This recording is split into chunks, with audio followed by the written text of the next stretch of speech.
right, in section 5.7 of your Geometry BJU Press textbook, we learned more about constructions, and then not only are we going to learn some constructions, but we're going to prove why some of the constructions work. So we're going to learn 3 constructions, and then we're going to prove at least one of those constructions. So in the earlier chapters, we learned how to construct segments. We learned how to copy a segment, bisect a segment. We learned about angles. We learned how to copy an angle and bisect an angle.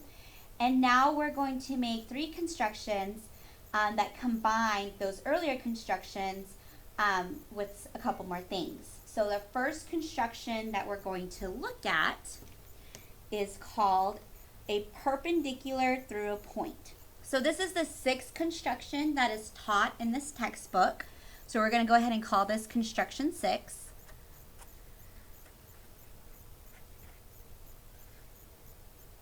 And what we're doing is we're constructing a perpendicular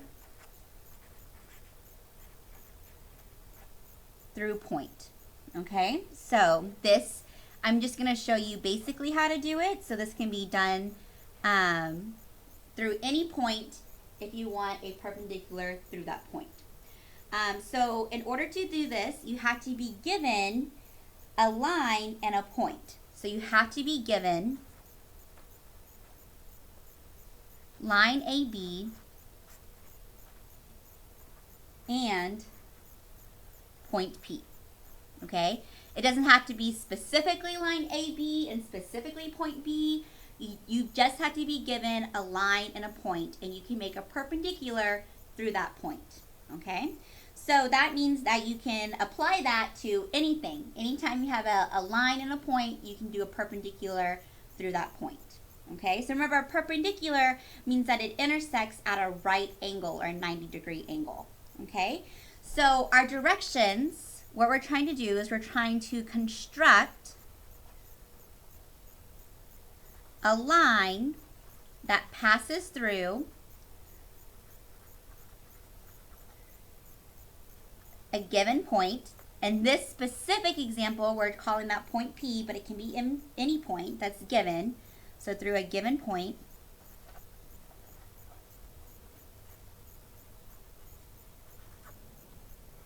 And is perpendicular, which means that it intersects at a 90-degree right angle,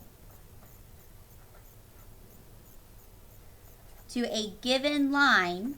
It doesn't have to be specifically line AB, but for this example, it's the line AB. So through a given line. All right, so how do we do this? Okay, so I'm going to go ahead and draw what we're given. We are given, here's point P, and here is line AB. Okay, so let's talk about how do we do this. So step 1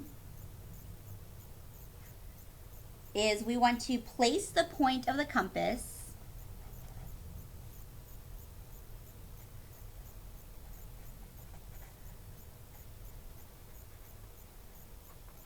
at point P and make arcs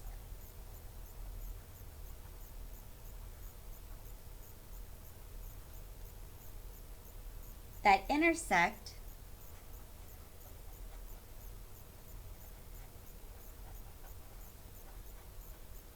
line AB in 2 places.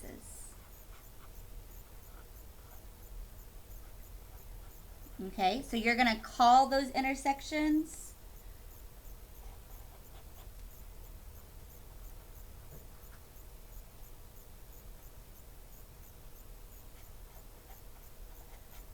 points C and D. For this example, you can call them any points that you want, but for this specific example, we're going to call them points C and D. All right, so let's go ahead and do this with this example. So I'm putting my point of my compass at point P, and I'm going to make arcs that intersect the line AB into places. So here's my hint on how to do this. You want to make sure that those two intersecting arcs don't go up past A and B. Like you want them to be inside A and B. So a little bit smaller than that. And so here's my one arc. Okay, so without changing my compass, I want to come around and make one over here. All right, there we go. So I'm going to go ahead and label that these points C and D. Okay, so here is C and here is D. And this is number 1, what I just did. Okay, so there's C and D, step 1. All right, so let's go ahead and look at step number 2.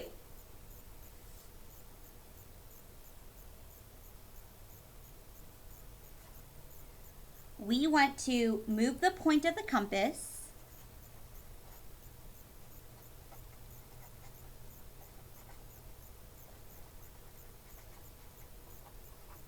first to C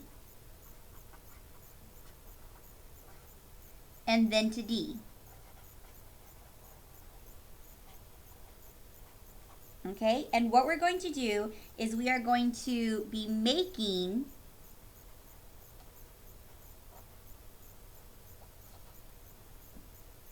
intersecting arcs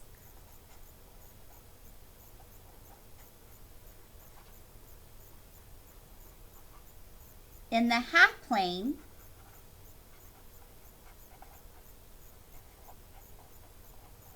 that does not contain P.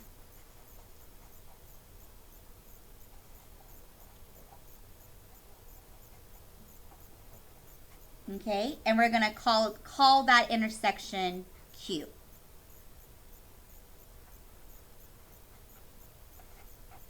Okay, so let's go ahead and do step number 2. So I'm moving the point of my compass to C and D, and I'm making an intersecting here, an arc here, and then I'll move the point of my compass to D and make that arc intersect to go a little bit further back on C. Okay, so that point where those intersections arced, we're going to call that point Q. I'm going to go ahead and highlight this in red so you know what step I did. So this we're going to call point Q. All right, so the last step of this construction is to draw line PQ to form a perpendicular line to AB.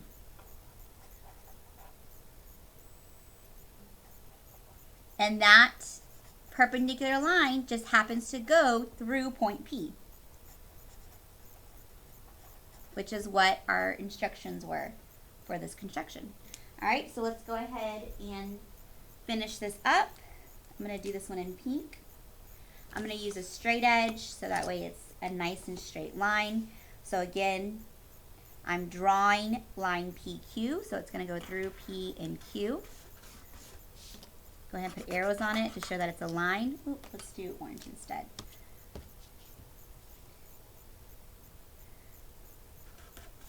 There we go, that shows good. So draw arrows to show that it's a line. So it's a line that goes through point P, but it's perpendicular to AB. All right, so that was the first construction in section 5.7. It's construction number 6 in your book. So what we want to do now is we want to talk about why does this construction work? Okay, so what we're going to do is we're going to do a proof using the law of deduction. Okay, so what we'll do is we'll do a 2-column proof. So in the first column, we're looking at statements. And then in our second column, we're looking at reasons. Okay, so our first statement is the thing that we did first. Okay, so what we want to do is step 1 of our construction is that we identified 2 points C and D that were equidistant from point P, because remember we made 2 marks but we didn't change our compass. So we know that points C and D are equidistant. Okay, so statement 1 is statement 1 is that step 1 of our construction identifies 2 points, and remember those points were C and D, that were equidistant from P. Okay, and the reason that we know that that's a true statement is because the segment PC and the segment PD are radii.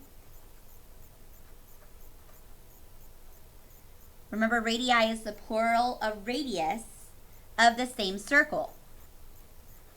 Okay, and if you want to go back and look at how do we make a circle, what's the construction of a circle, you can go back and look at construction number 1, which I think is in chapter 1.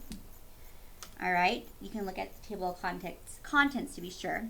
So what that is saying is that the segment PC and the segment PD are the radii on the same circle. And the reason why is because remember, we made the mark C here and the mark D here without changing our compass. So what we did is we essentially made a circle, but we just didn't draw the entire circle. We just marked it here, but we could have kept going all the way around and then marked it here if we wanted to, right? So because we did that, because we made a circle, it could have looked like this, right? Because we made a circle, this segment and this segment are radii. They're a radius of that circle that we could have created. So that's why statement number 1 is true. So now let's move on to our second statement in this proof, because we're trying to prove why the construction works. So statement number 2, we have this statement, well, once we marked points C and D, starting from those points, so starting from point C and D, so this is kind of like step 3 in our construction, point P and the opposite, point Q, are both equidistant. And the reason that is true is because the segment CQ and the segment DQ have the same length. Okay, because when we made Q, we did construction number 2. Because remember, we took Q. In order to get Q, we had to go from C and D, but remember we didn't change the width of our compass. So because we didn't do that, we know for a fact that CQ and DQ, those segments, those are the same. This is congruent to this, right? They have the same length because we didn't change our compass. All right, so let's look at number 3, our next statement in this proof. Okay, so we got Q, we looked at Q. Now we're going to say, well, because of that, the line PQ is the perpendicular bisector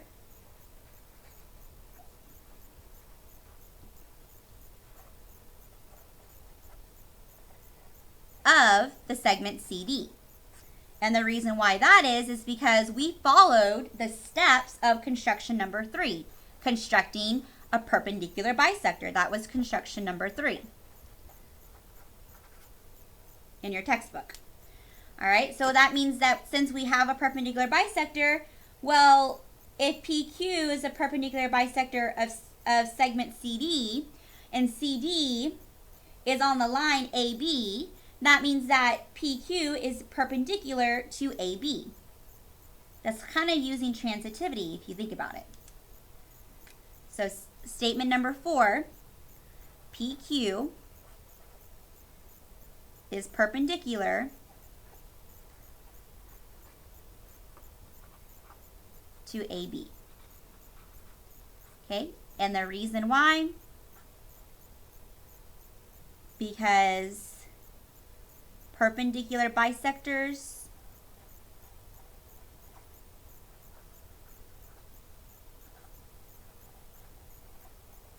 are perpendicular. Okay, and the length of AB, the distance of AB, is the same as the distance CD. All right, so now we looked at our proof on why construction number 6 worked. The next thing I want to go ahead and do is I want to show you how to construct a 45-degree angle. Okay, so we're showing how to do a 45-degree angle. So just so you know, a 45-degree angle is half of a 90-degree angle. So it's really useful to know how to do a 45-degree angle. So we are trying to, this is construction number 7 in your textbook. It's the second construction in lesson 5.7. So construction number 7, we want to construct a 45-degree angle. All right, so the first thing that we do, there's only 2 steps to this construction. Step 1 is we are going to draw line AB and construct a perpendicular line through B. Okay, and then once we have done that, the reason that we are going to do that is because it's going to form 4 right angles.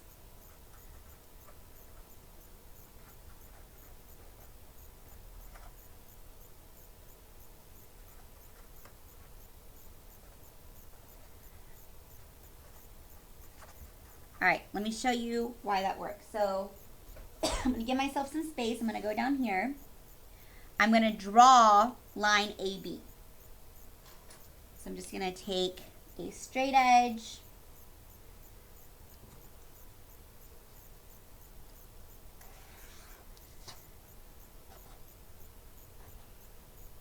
Here's my line. And I want to draw my perpendicular through line B. So I'm going to put point B here and point A here, just so that way it's a little bit easier. And so I want to construct a perpendicular line through point B, okay? So in order to do that, I have to use construction number 7, right?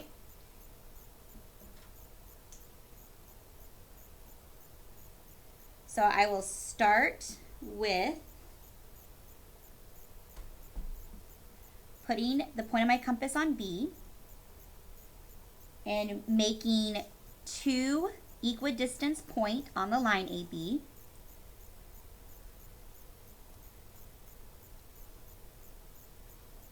Okay, and then from those points, okay, I'm gonna put my point of my compass on those intersections that I just made and make a mark above and below. Without changing the width of my compass, go ahead and do the other side.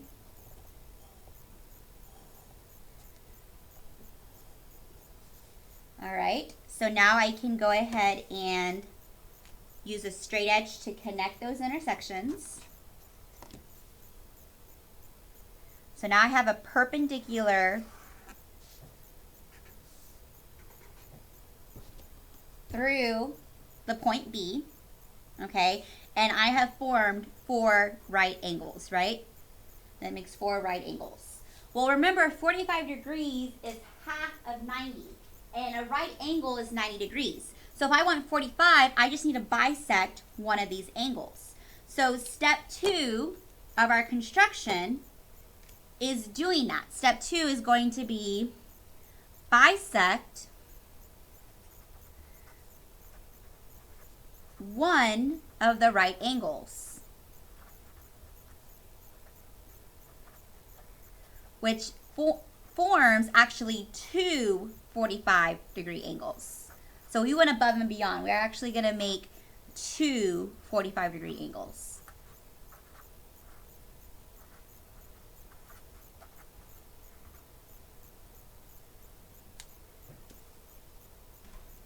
All right, so we have to remember how to bisect an angle.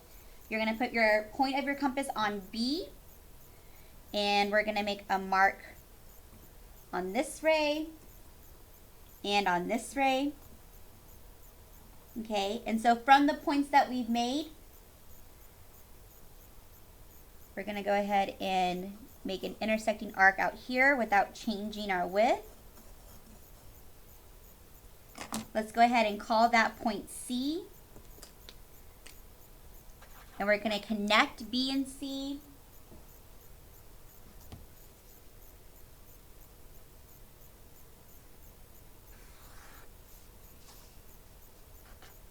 So now we can say that angle ABC, the measure of angle ABC is 45 degrees. All right, I'm going to go ahead and highlight the markings that I made to show what was step 2. And then let's do in green what was step 1.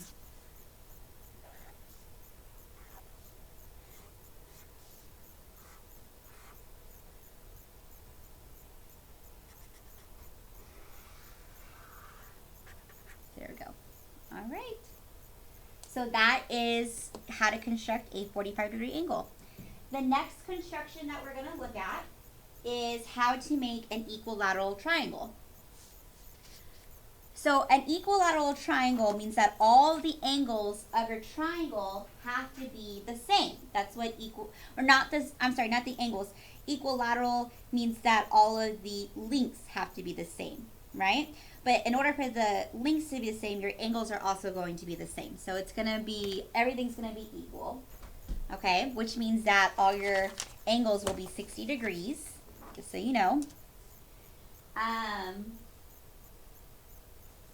So this is construction number 8 in your textbook, but it is the 3rd construction in lesson 5.7.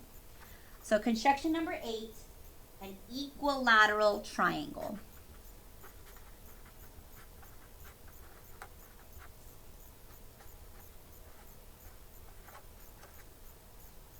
All right, so there's only 2 steps for this. So step 1 is you are going to mark off any segment, and you're going to call that segment AB. You don't have to call it AB, but you're going to name it. So you're going to name your segment. You're going to place the point of your compass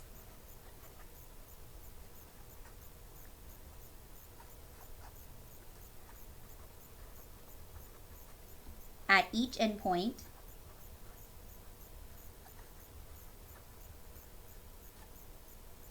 And using the length, so you're gonna see how big it is, right? And make your compass go out that length. So you're gonna use that length, using the length AB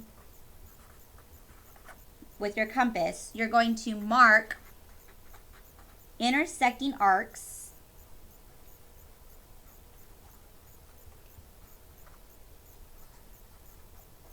above your segment AB. Okay, you're going to call that intersecting arc point C. All right, so let's take a look at what that looks like. So it says mark off any segment, right? So what I'm going to do, here's a line, and I'm going to go ahead and decide that my segment is going to be right here. A, B. This is my segment. I'm going to make it green. This is my segment here. Okay? So here's my segment. So putting the point of my compass on each endpoint, so we'll start with A. I want to use the length AB, so I'm going to stretch out my compass so that way I can get the length AB. Once I've done that, I want to mark intersecting arcs above the segment AB. So I want to put a mark up here. Then I want to change the point of my compass to point B. And using that same length, get an intersection. So I'm going to call that intersection point C. So let's go ahead and highlight what step 1 was. All right, so let's take a look at what step 2 says to do.